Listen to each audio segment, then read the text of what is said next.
The stench was the first thing, not the delicate perfumes of the Alcazar, nor the faint aroma of lavender and rosewater that courtiers desperately sprayed. No, this was an ancient, putrid miasma, clinging to the velvet tapestries, seeping into the very stone of the royal residence. It was the smell of decay, of damp mildew and rotting fish, a ghastly shroud that preceded Princess Margarita Teresa wherever she went. At just 19, she carried this invisible burden, a cruel signature of a bloodline twisted upon itself. Generations of power preserved at an unspeakable cost. Don Diego Velázquez, his aged eyes having witnessed the slow and inexorable decline of the Habsburgs for decades, watched the young princess glide past. He had immortalized their grandeur on canvas, but also, in the subtle strokes of his later portraits, captured their deepening shadows. He saw the jutting jaw, the thick lips, the hooked nose, the inherited badges of a family obsessed with its own purity. He remembered the royal physician Luis Mercado muttering about the price of blood purity, a phrase that now echoed like a death knell in the hollowed halls. Mercado's treatise, Morbus Hereditaris, warning of the dangers of inbreeding, had been penned in 1605, a century too soon, a wisdom unheeded by a crown too proud to look beyond its own reflection.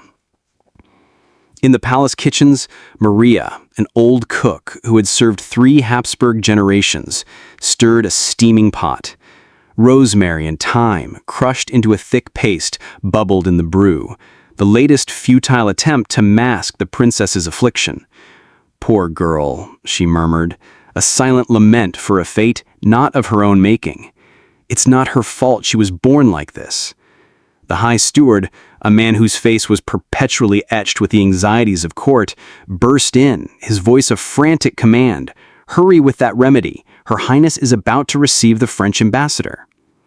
Jean-Baptiste Colbert, Marquis of Torcy, a man known for his rapier wit and even sharper reports, was already meticulously detailing the Spanish royal family's physical decay to his master, King Louis XIV. Every tremor, every facial tic, every unfortunate odor was a weapon in the grand game of European power. "I doubt any herb will cover that smell," a foolish young page whispered, earning a stinging slap. "Watch your mouth," the steward hissed, his voice laced with desperate loyalty. "You speak of the royal blood of Spain." In her chambers, Margarita Teresa stood before the unforgiving mirrors. Her ladies-in-waiting, their faces carefully neutral, applied layers of powder, painted her lips, and draped dazzling jewels around her pale neck. But the truth remained, stark and unyielding. The Habsburg jaw, the sunken eyes, the translucent skin tinged with an unhealthy pallor, all spoke of an inner corruption, a genetic curse. Tears blurred her vision, but she would not cry. Not now. Not before them. "Your Highness, the ambassador awaits," the chamberlain announced, his voice carefully modulated, a subtle warning against drawing too deep a breath. Margarita took a shuddering breath, straightening her back, lifting her chin, summoning the hollow pride of a Habsburg. "Let him in," she commanded, her voice firm, a defiant echo against the tide of her own failing body. In another wing of the Alcazar, Carlos, just 12 years old and already King of Spain, slumped over a book. His tutor, a man whose patience was slowly eroding into despair, tried to teach him to read. But Carlos's oversized tongue made speech a garbled effort, his malformed Habsburg jaw twisting even the simplest words into an incomprehensible mumble. His legs, bent with rickets, made walking a painful ordeal, and seizures frequently racked his small frame. Intellectually, he lagged far behind other boys his age, a constant, crushing disappointment to the court. "Your Majesty, let's try once more," the tutor urged, his voice strained. Carlos blinked, his vacant eyes drifting to the palace gardens, to the children playing freely, strong, fast, healthy sons of noblemen. He had never joined them, never could. His fragile body and feeble health confined him to these ornate chambers, a gilded cage protecting him from even the slightest threat. A common cold for him could be a death sentence. Meanwhile, in the council room, King Philip IV, aged and weary, listened to his ministers drone on about war with France, drained coffers, and restless colonies. But these troubles paled in comparison to the gnawing fear for their bloodline. "Your Majesty must consider a marriage for Prince Carlos," suggested the Duke of Medinaceli, the Prime Minister. "He's young, yes, but securing the succession must be a priority." Philip stroked his gray beard, the rough hairs a stark contrast to his smooth silk robes. In his heart, he knew the terrible truth the physicians had whispered to him in private. Carlos suffered from hypogonadism, his fertility compromised, perhaps beyond repair. What princess in Europe would willingly tether herself to such a fate? He said nothing of his doubts, merely nodding solemnly. "Consider the royal houses of France, Austria, and Portugal. Bring appropriate candidates before the council." The unspoken truth hung heavy in the air, a phantom presence at the table. The dynasty's obsession with blood purity, a relentless pursuit of an uncontaminated line, had reached its grotesque zenith. The cost, once measured in alliances and territories, was now paid in twisted limbs and faltering minds. As scribes scratched their quills and ministers murmured, a messenger burst into the chamber, bowing deeply, a sealed letter clutched in his hand. Philip broke the wax with trembling fingers, his already pale face turning ghostly as he read. "There's been an incident," he announced, his voice cracking. "The Princess Margarita Teresa fainted in the middle of the reception." Gasps rippled through the room. It wasn't the first time. Everyone understood the unspoken truth. Her health was as fragile as her brother's. "Adjourn the meeting," the king muttered, rising slowly, a heavy weight settling on his shoulders. "I must see my daughter." As Philip made his way through the palace halls, each step echoed with the ghosts of his ancestors. He had once proudly married his niece, Mariana of Austria, continuing a centuries-old tradition, believing it wise, politically expedient. He had never truly considered the toll it might take on his children. Now, as he watched them suffer, their bodies twisted, their minds dim, their futures slipping away, the guilt bore down on him like a crown of iron. He hadn't just doomed his children, he might have doomed the future of the entire Spanish Empire. Deep in the royal library, a single candle flickered beside a hunched figure. The royal physician, his brow furrowed, pored over ancient manuscripts, his trembling hands turning the brittle pages. He was searching for something, anything that might explain the slow unraveling of Spain's most powerful dynasty. His eyes paused on a line from Luis Mercado's old treatise. The repeated union of blood too close in kin produces fragile offspring, prone to illness and disfigurement, and in the worst cases, incapable of reproduction. The doctor exhaled, closing the book softly. There were no cures in these pages, only warnings. Warnings that had been ignored for generations. Outside, storm clouds gathered over Madrid, thunder rumbling in the distance, mirroring the turmoil brewing within the Alcazar's gilded walls. The scent of damp stone and wilted lavender filled the corridors, a lingering reminder of Princess Margarita Teresa's condition, a symbol not just of decay, but of a bloodline slowly collapsing under the weight of its own legacy. And time for the Habsburgs was running out. The clock in the tower of the Alcazar struck noon on a cool November day in 1679. Church bells across Madrid joined in, a solemn chorus accompanying the royal procession as it wound its way into the Cathedral of Santró. This was no ordinary service. This was the wedding of Carlos II of Spain, king since the age of 4, now 18 years old, to Marie Louisa of Orleans, the spirited 17-year-old niece of King Louis XIV of France. She had arrived in Madrid just a week earlier, and court whispers carried the bitter truth. The young bride had wept inconsolably after her first glimpse at her future husband. And who could blame her? Despite the frantic efforts of his attendants, the powdering, the perfuming, the elaborate dressing, Carlos presented a truly pitiful figure. Emaciated and weak, his oversized tongue made speeches struggle, his malformed Habsburg jaw so pronounced he couldn't fully close his mouth. He had to be supported by 2 aides just to stand upright during the ceremony. Cardinal Portocarrero presided, his voice trembling as he strove to maintain dignity in the face of the king's struggles. When it came time for Carlos to speak his vows, an awkward silence descended. The king stammered, his words a soft, high-pitched mumble, barely audible. The congregation held its breath, torn between pity and profound discomfort. In one of the front pews, Dona Elvira de Montoya, a respected noblewoman in her 70s, leaned toward her granddaughter. "Look at his hands," she whispered. The girl discreetly glanced at the king, whose fingers quivered as he held the wedding ring, barely able to guide it onto his bride's hand. "Do you think he can have children?" the young woman whispered back, a question that earned her a stern look from Doña Elvira, yet was on everyone's mind.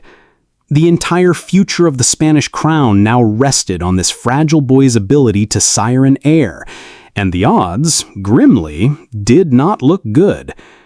At the very front of the church, Queen Mother Mariana of Austria watched with a face composed into a mask of regal indifference.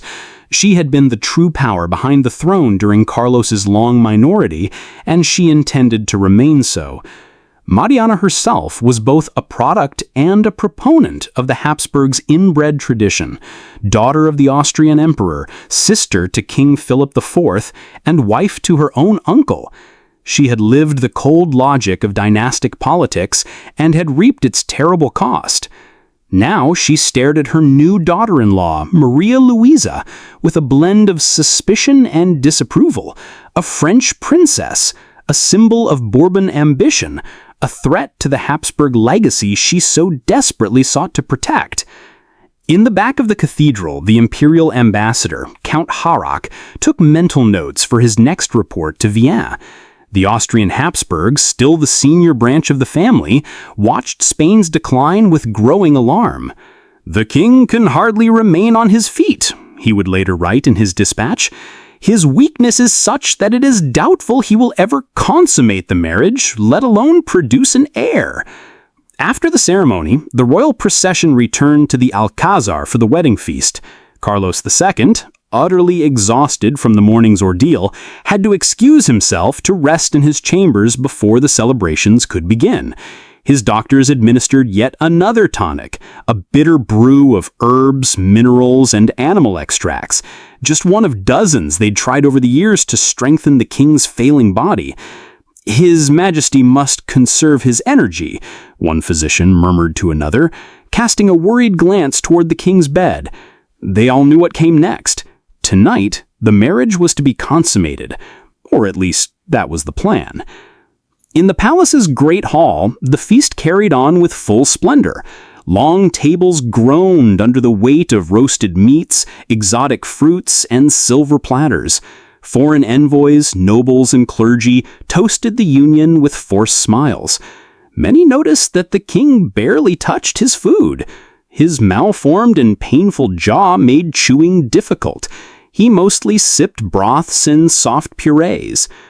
From his place at the head table, the Duke of Medinaceli, the king's closest advisor, watched silently, his expression troubled. Look how the foreign dignitaries stare at him, like vultures circling a dying beast. The constable nodded grimly. Everyone knew the European powers were already positioning themselves for what would inevitably come next: the death of a king without an heir, a divided empire, a brutal war for succession. Louis XIV of France had been laying the groundwork for years. Alliances, backroom deals, diplomatic maneuvers, all in anticipation of this very moment. The conversation ended as musicians entered and struck up a soft melody. Courtiers began to dance. Carlos sat stiffly beside his new wife, Maria Luisa, who, despite her earlier tears, had composed herself.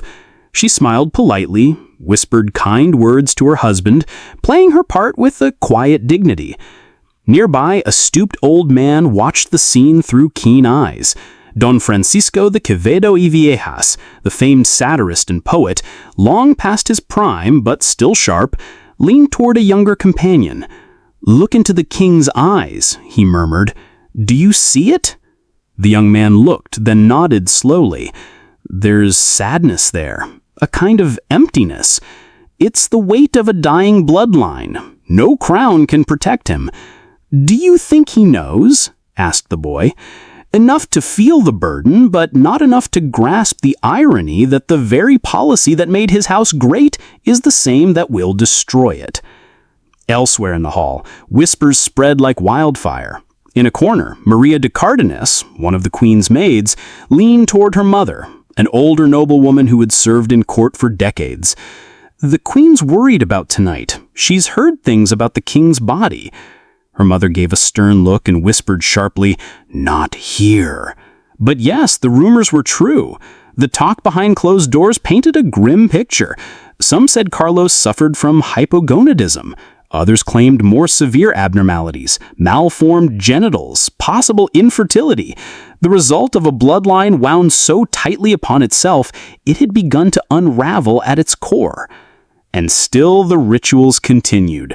As midnight approached, the royal couple was guided ceremonially toward their nuptial chambers. This was no private affair.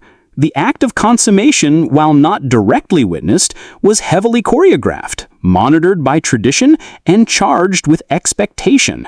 It was the single most critical act of the king's life, and everyone knew it. Carlos II, looking frail and dazed, was helped by his gentlemen-in-waiting. They undressed him gently, applied perfumes, and handed him another potion, this one laced with exotic spices and rumored aphrodisiacs. The king sipped it without protest. Maria Luisa, on her side, was prepared by her ladies. Her dress was removed, her hair combed and perfumed, and she was offered quiet words of comfort along with subtle instructions on how to handle the encounter. "Remember, Your Majesty, Spain's future rests on tonight," whispered the Duchess of Terranova, her chief lady-in-waiting. The young queen gave a nervous nod. As a princess of France, she had been raised to understand the duties of royal marriage, but nothing had prepared her for this night, nor for the man who now bore the title of king. In a nearby chapel, monks prayed fervently.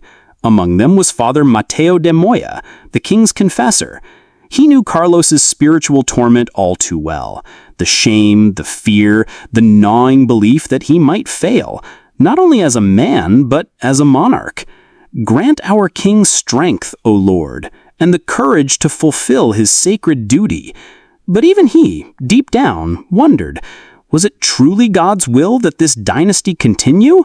Or was the slow decay of Carlos's body a divine message in itself? In his private study, Dr. Juan Bautista Juanini, the royal physician, scribbled notes by candlelight.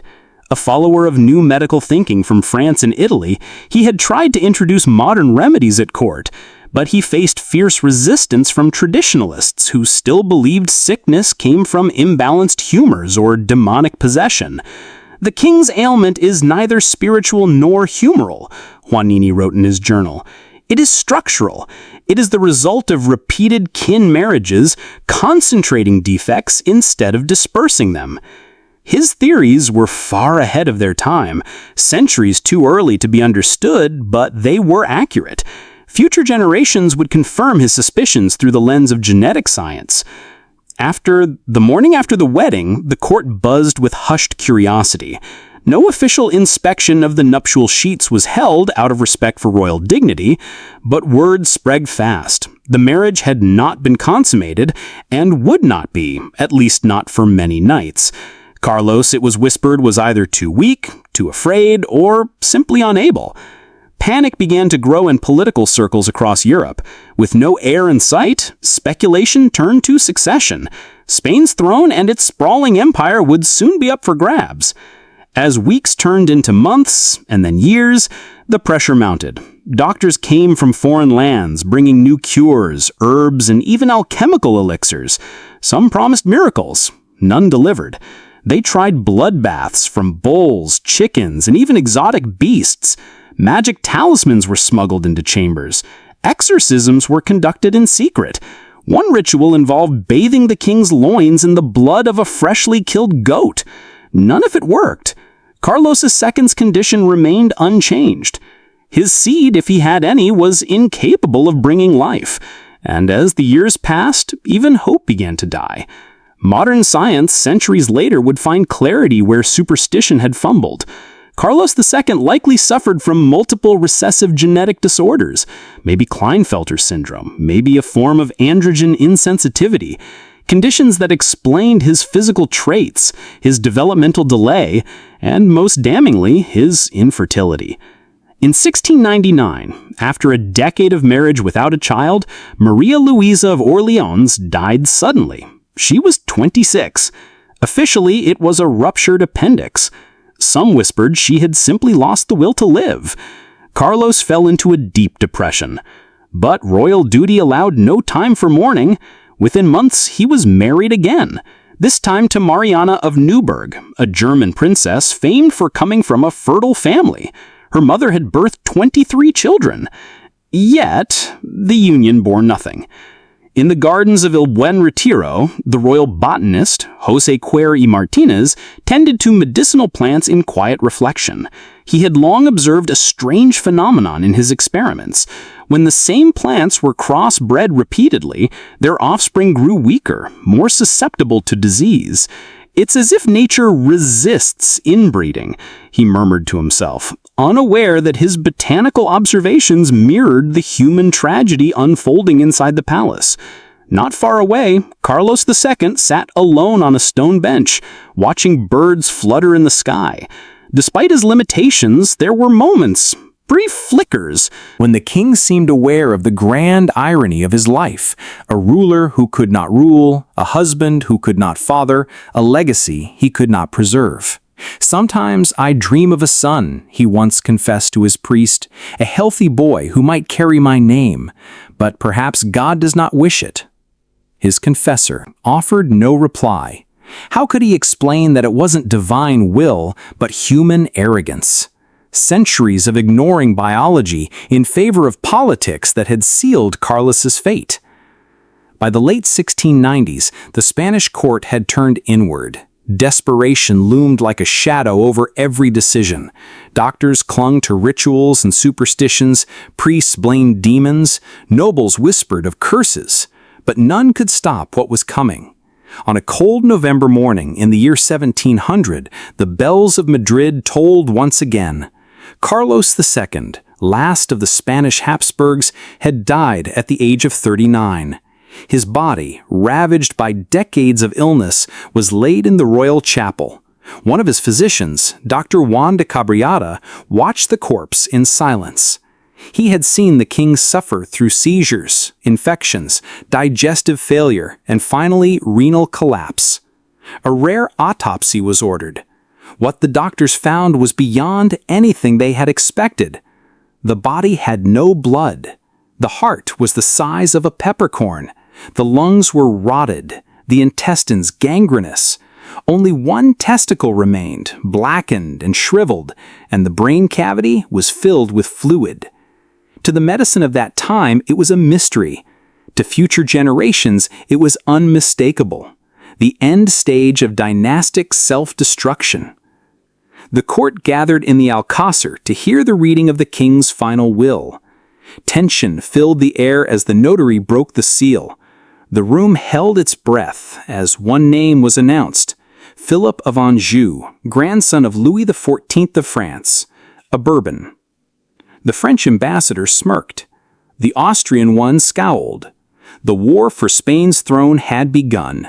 But underneath the political maneuvering lay a deeper truth, unspoken but understood by all. The Spanish Habsburgs had come to their biological end. The purest blood in Europe had become its most fragile.